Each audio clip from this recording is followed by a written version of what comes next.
Good evening, good evening, ladies and gentlemen. This is Hugo Quintanilla with another live. Today, we're talking about the top real estate stories of the week. So feel free and share the live with anyone that's trying to get up to date on what's going on in the market abroad and the industry as a whole.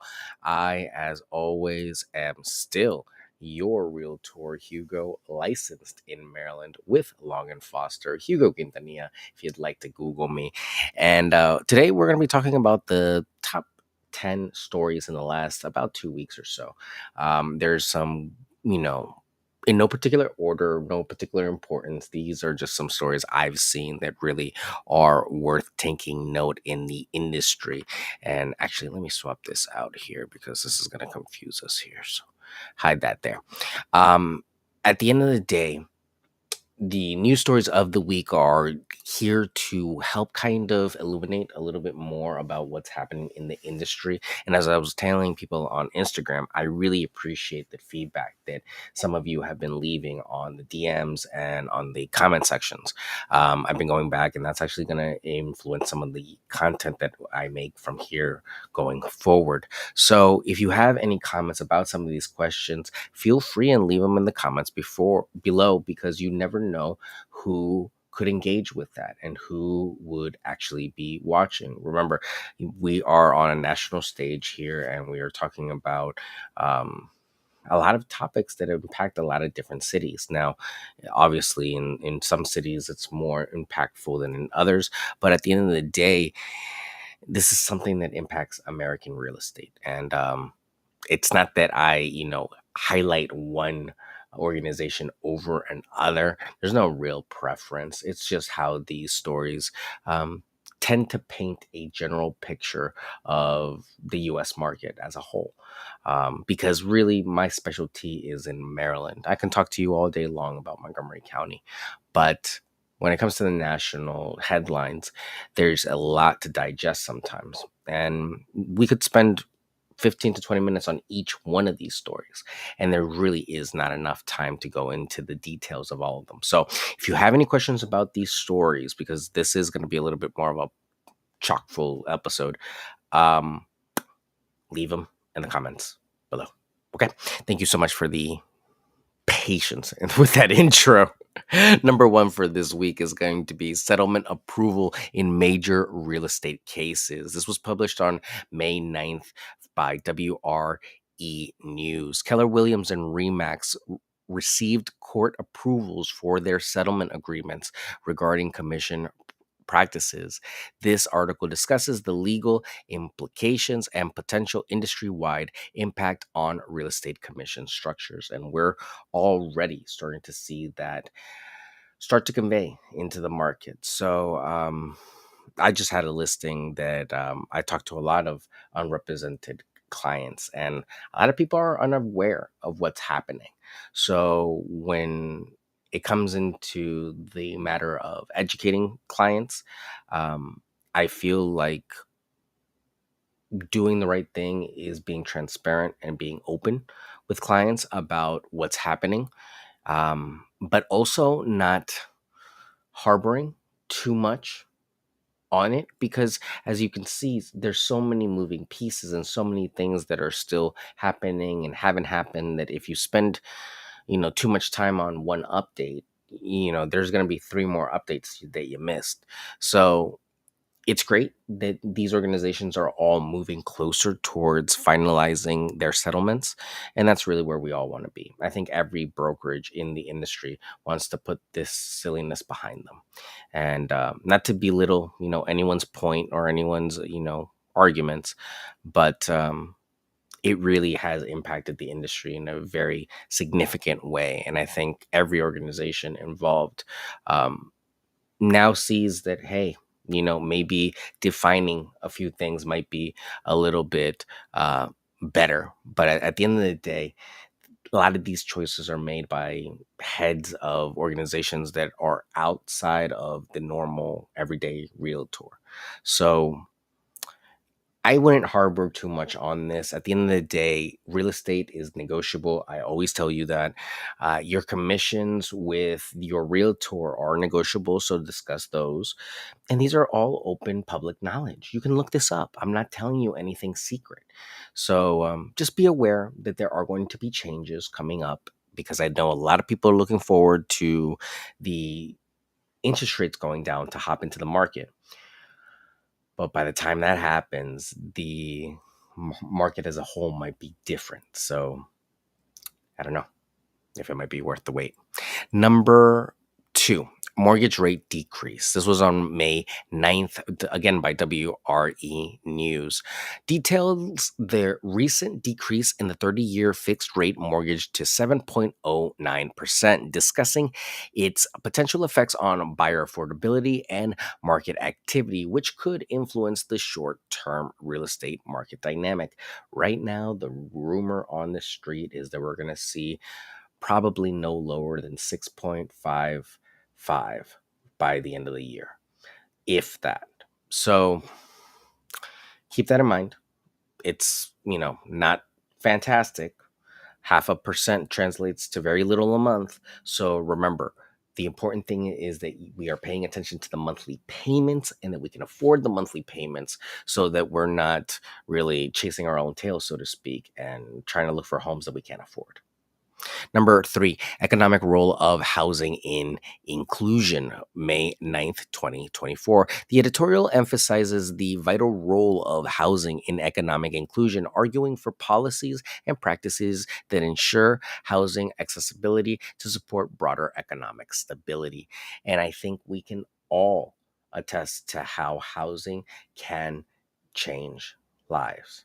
Furthermore, fair housing and equal opportunity housing, these are all cornerstones of the industry. And really, it's shocking to me still that in 2024, this is still a question and that it's not standard. But the great thing about all of this that's come out is that we're evening the playing field for everyone. So you're going to see great agents shine, and it's really going to highlight the best of the best in this industry. So I'm really, really excited for those individuals, because I can see it, that it's just those that do things right will flourish in this industry because they have nothing to fear. The ones that don't, they really will have to look over their shoulders, wondering, hey, is someone going to call me out on this one day? But that's just the life that some people like to live. Number four, high interest rate impacts, May 9th, focuses on the Bank of Canada's comments about the pressures high interest rates place on borrowers, especially those refinancing mortgages, and the implications for the U.S. housing market. We all know that the international market impacts the domestic market. It's just it's a global economy, and you have to think as a global agent sometimes, meaning that you have to have a global knowledge of how global affairs impacts the local markets. And this is one of those examples where we're seeing this spike in interest rates, but also real estate demand all over the world. So seeing these stories, especially on this continent, on this side of the world, again, directly impacts immigration, movement, investment. There's so many things that stories like this just highlight. So something to keep an eye out for the future.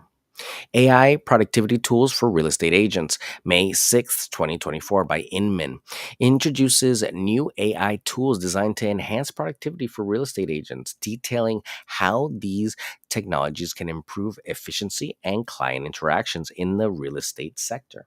And it goes without question that I use some AI tools, and this is a really great article that can illustrate some really neat tools coming up on the horizons. Some of my personal favorite tools as of late have been Claude. I think Claude AI is a great one. Um, and probably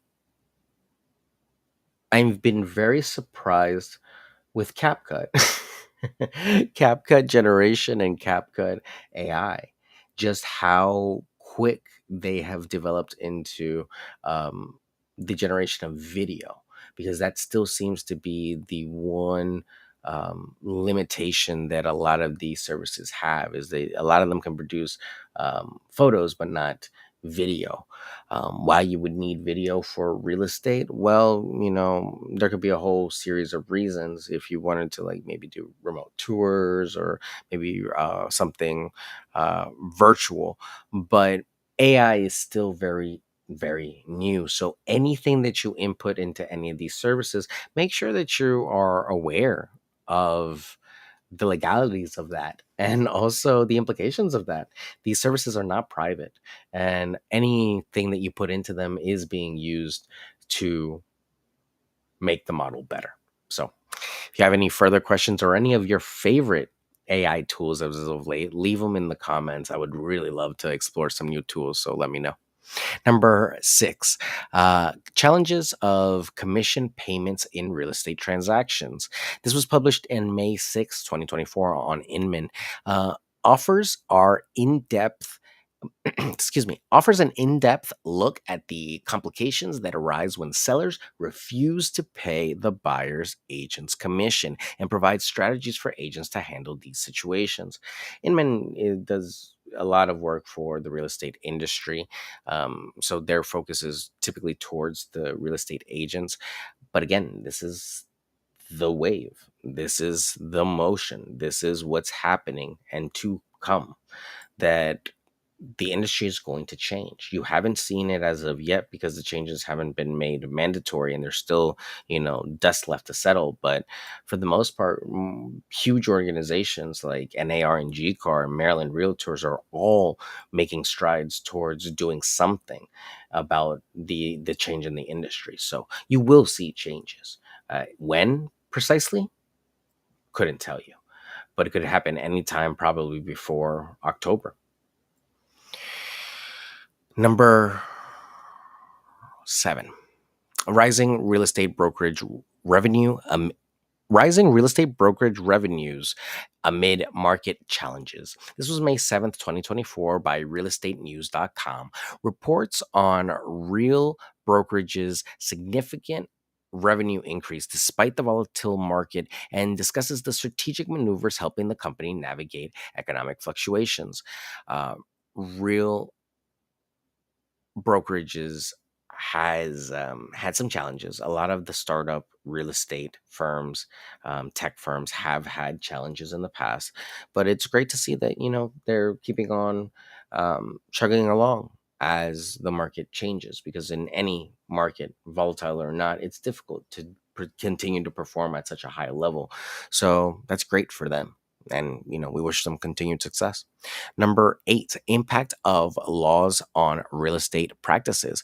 May 6, 2024, realestatenews.com analyzes the effects of the controversial Florida law on real estate transactions, particularly how it impacts agents, imposes legal and ethical challenges in property sales to certain non US citizens. Can you believe that? Dig into that story. Do yourself a favor and just go and read about what's happening in Florida and come back to me and just leave me a little comment about what you learned, because it is shocking. When I hear stories like this, I'm so grateful I live in Maryland, or I live in a state that has a lot more kind of how do you say, like, I don't even know what would you need to prevent something like that happening. There's just an establishment here, I guess, is the best way to say. There's an established way of life here, and to hear like a story like this where this is being allowed, it's truly shocking in 2024. But shows what's happening in Florida, and how each one of these states is almost like their own little country when it comes to the United States. The Where are we? Number 9, market Adaptations to high mortgage rates. This was March 25th, so a little bit older article from Realtor.com. It describes how builders are responding to high mortgage rates by lowering new home prices to maintain sales, illustrating the market's responsiveness to economic pressures. They do have some margin because they are also financing a lot of their stuff. So they, have peer premiums, but the cost of building is going up. I will actually bring up a DM that was brought up to me in the comments, in my Instagram, that, the cost of lumber and how difficult it is for up and coming contractors to get people to go under contract when people don't want to pay. It's difficult at every level to make money.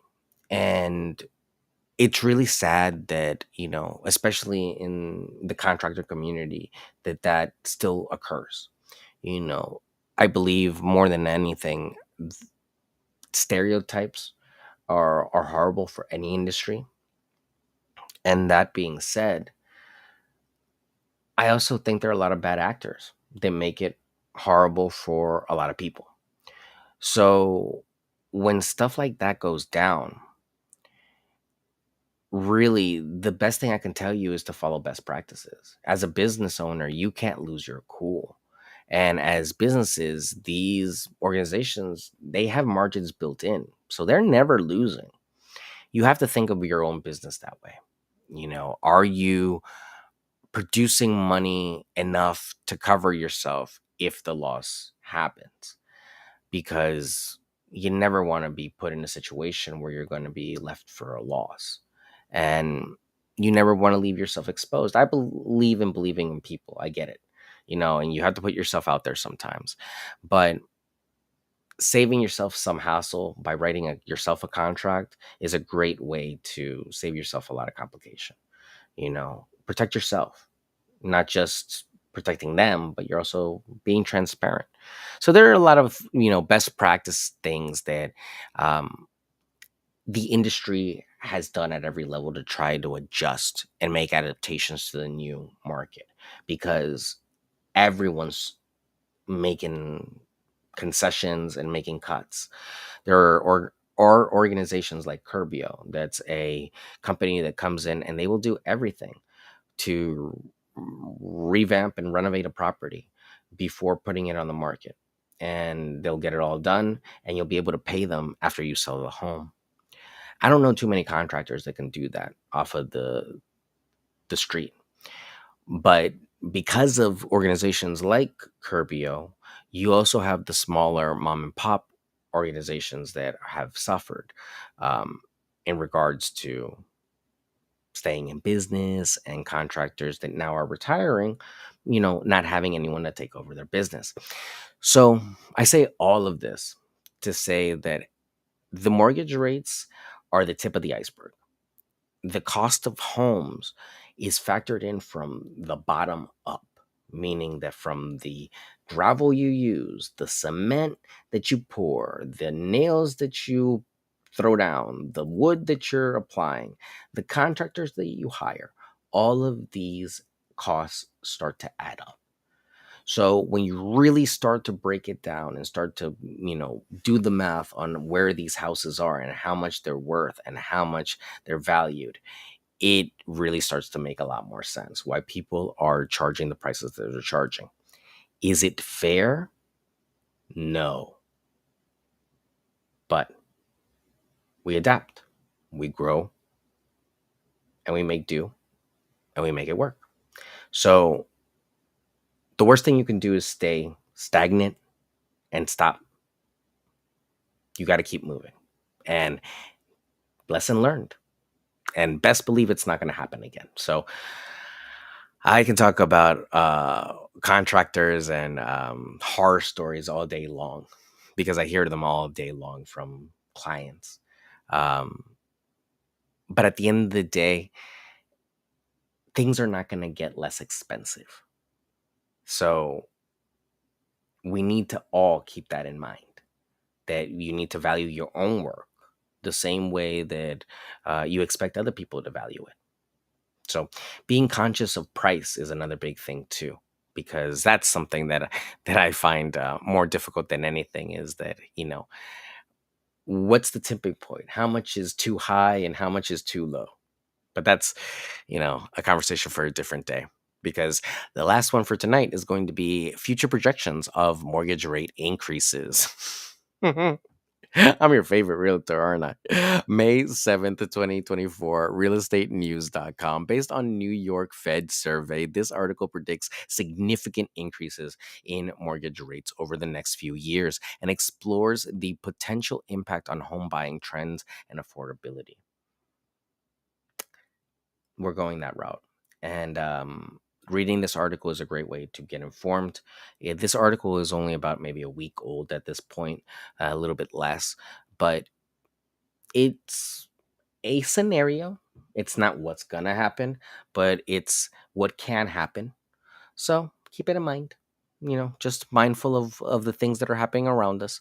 And really, I do appreciate all of you tuning in and leaving feedback and support and comments and DMs, because it opens up these conversations for me to really, use this for actual something of dialogue and discourse with all of you. So I know we can spend tons of time on any one of these topics, but today we were talking about the top real estate stories of the week, just a general overview on some of the more important stories that were out there. Number one was the settlement approvals in major real estate cases. That was for Keller Williams and Remax.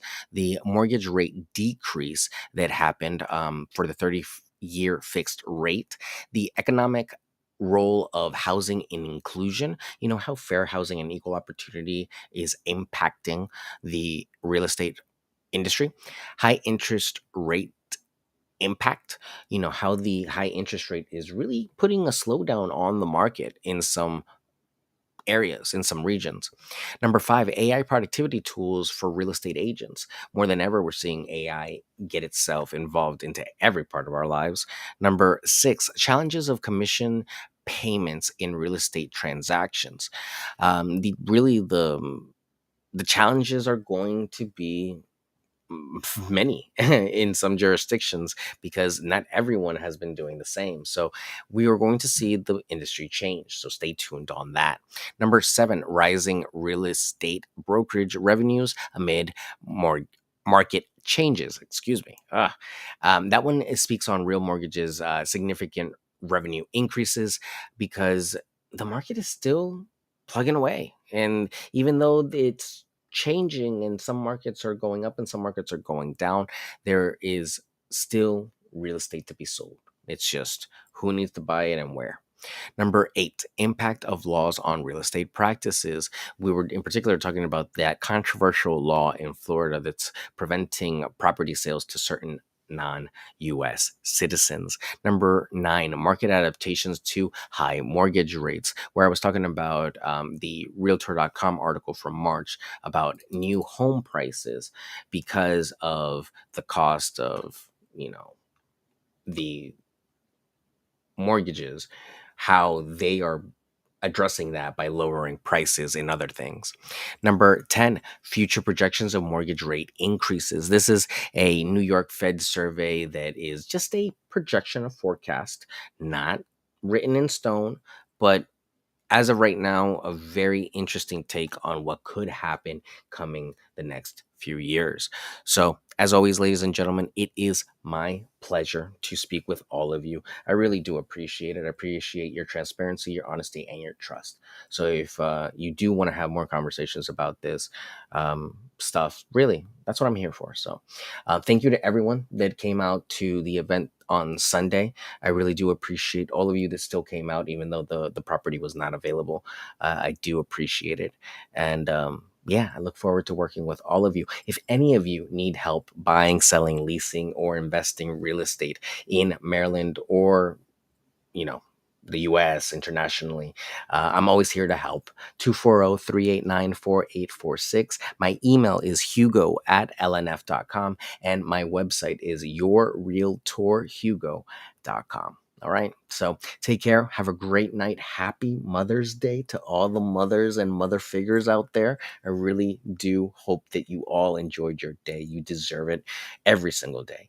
And have a great weekend, everybody. I'll see you all tomorrow for another live. Tomorrow it's going to be, what's it going to be tomorrow? I'll give you guys a little preview.